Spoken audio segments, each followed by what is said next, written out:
This is Modern Persian Food, a culinary podcast for today's food enthusiast. We talk about classic Persian flavors, modern recipes, and embracing culture and identity through food. I'm Bita. And I'm also Bita. Welcome to our show. Hi, everybody. Welcome to the Modern Persian Food Podcast. This is episode number 132.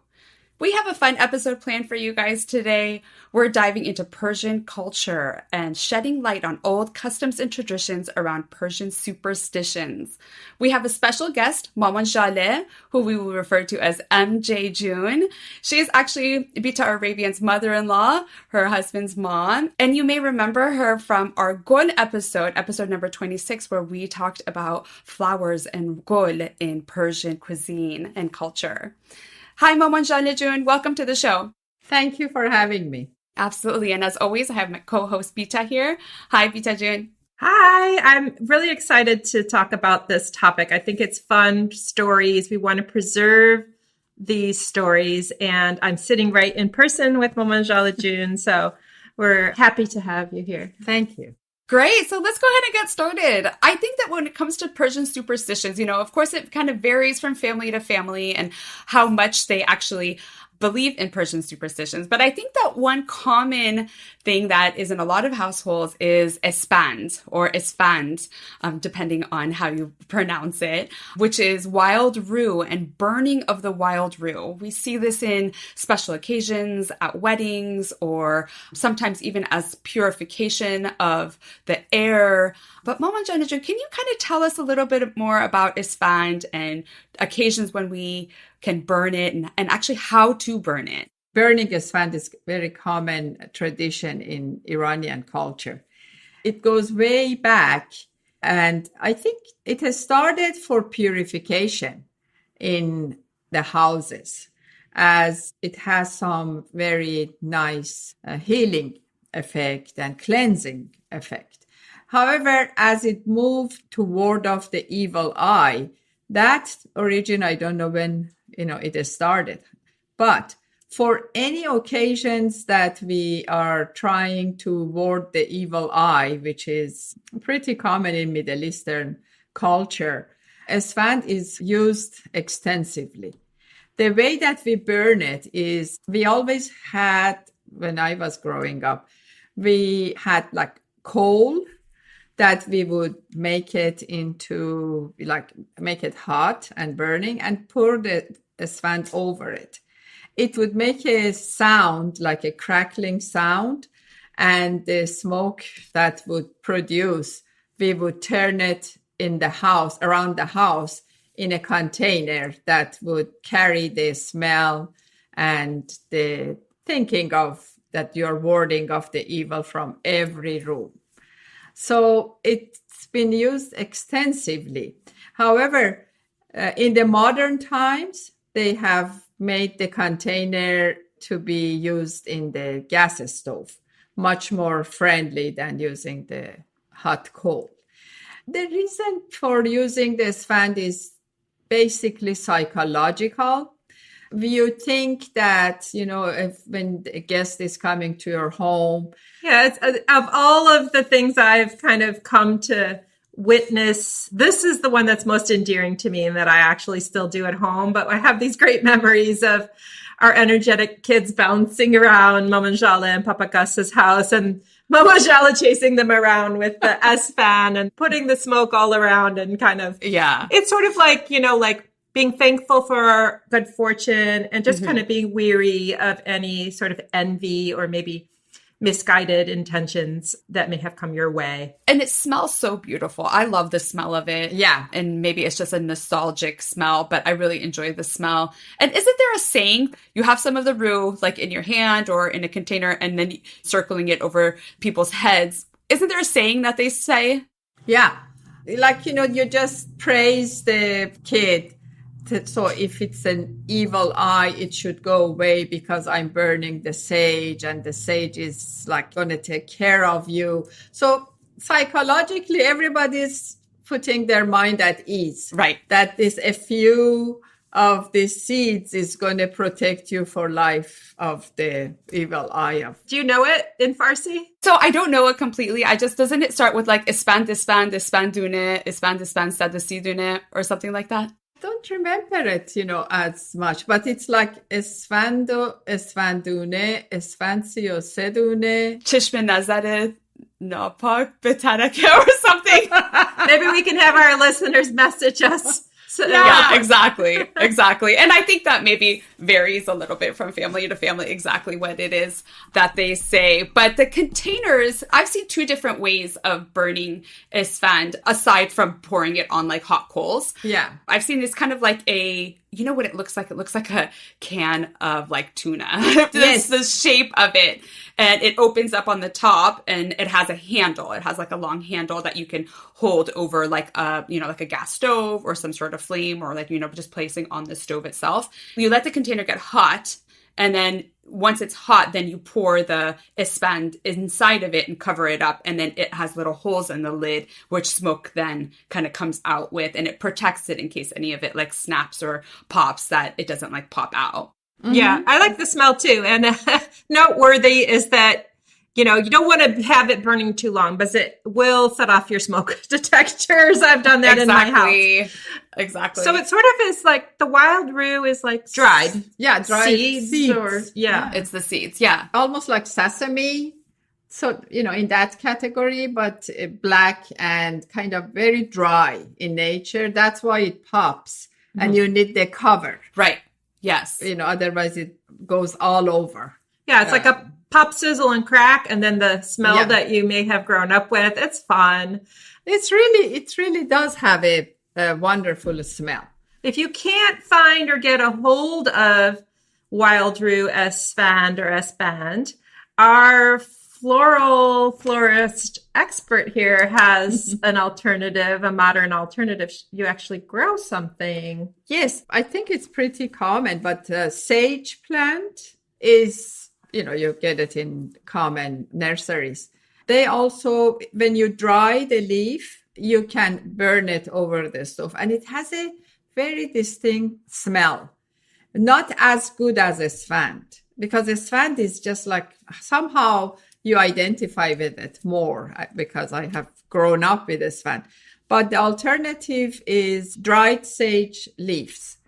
And you can burn it the same way. But again, it has to be in a protected container. Right. So the way that Maman Jaleh does it, grow in your garden. Yes. She grows it in her garden, dries it, I assume, and then bundles it in a very pretty way, like in a bunch, almost looks like broccoli or something, or bunch of spinach all bundled up.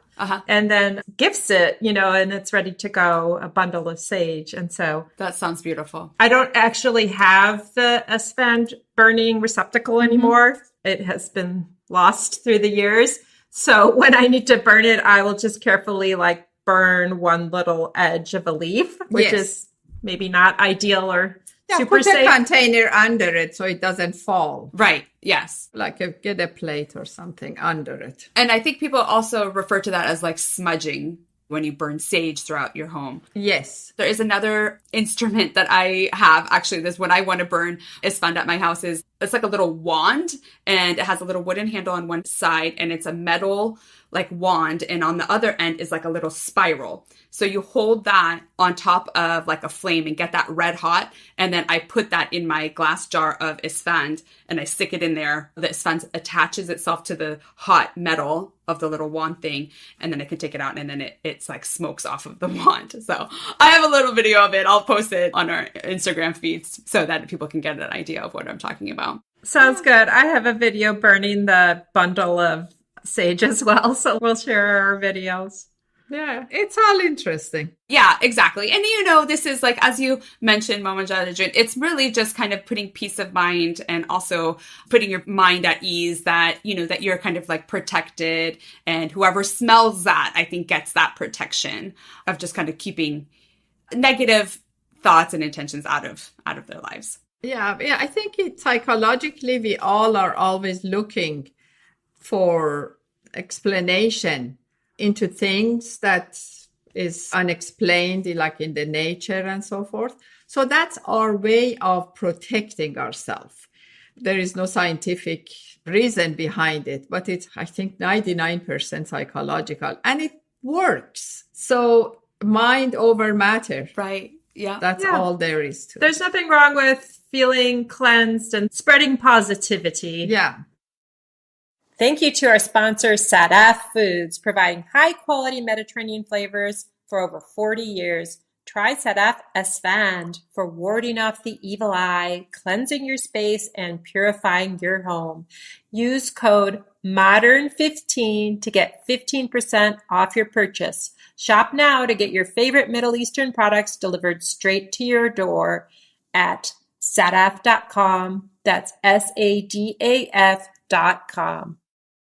What was it about the eggs behind the car tires? Oh, it's just like you try to ward off, because luxury items like cars and houses and even new clothing and giving parties and so forth, culturally, you think that people are very jealous of you.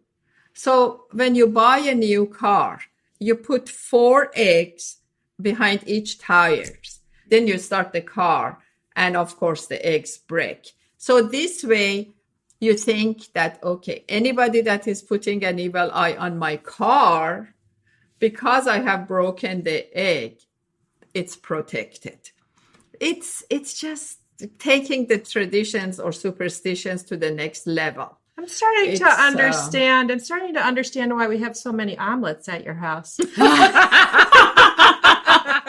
Papa Gus likes to make a custom omelet. This is all coming together. So I don't know if this is just more cultural or if it's superstition, but like when someone's going away, like on a trip, or a visitor is like leaving, you have like a mirror and a like cup of water that you kind of like throw after them, really, like after they leave, you kind of throw water. Is that like cultural? Is that superstition? It's not superstition. It's mostly probably cultural.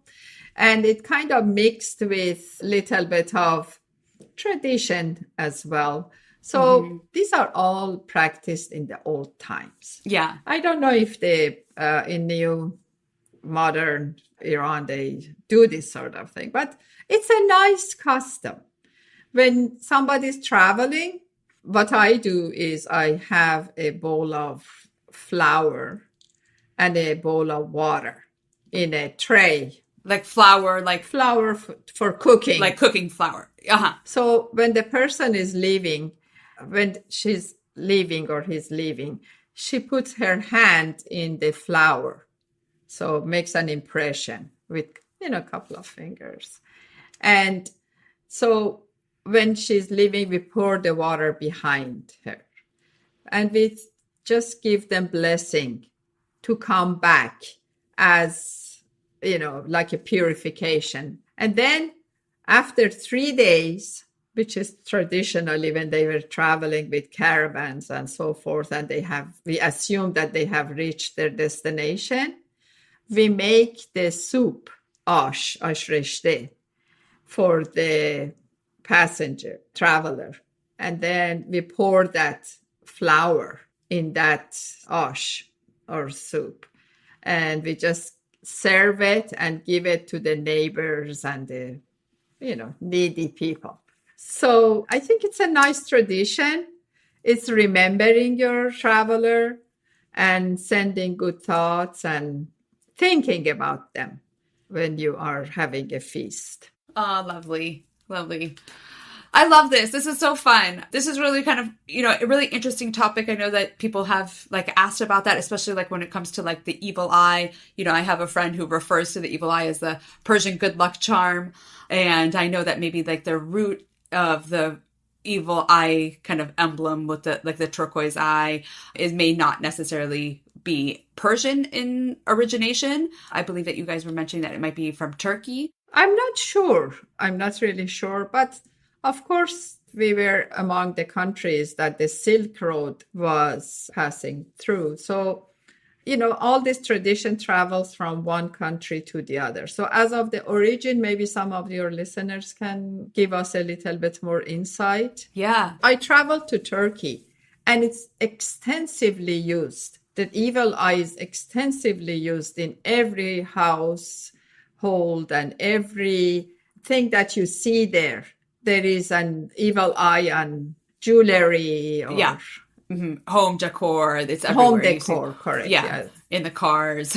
Above every entrance and restaurant. Yes. Yes. And that's to, again, ward off evil, bring in positivity, and it's all good stuff. Well, I think I need to go and burn some esphand. It's about that time. It's about that time. Well, Maman Jaleh, thank you so much for joining us on the show.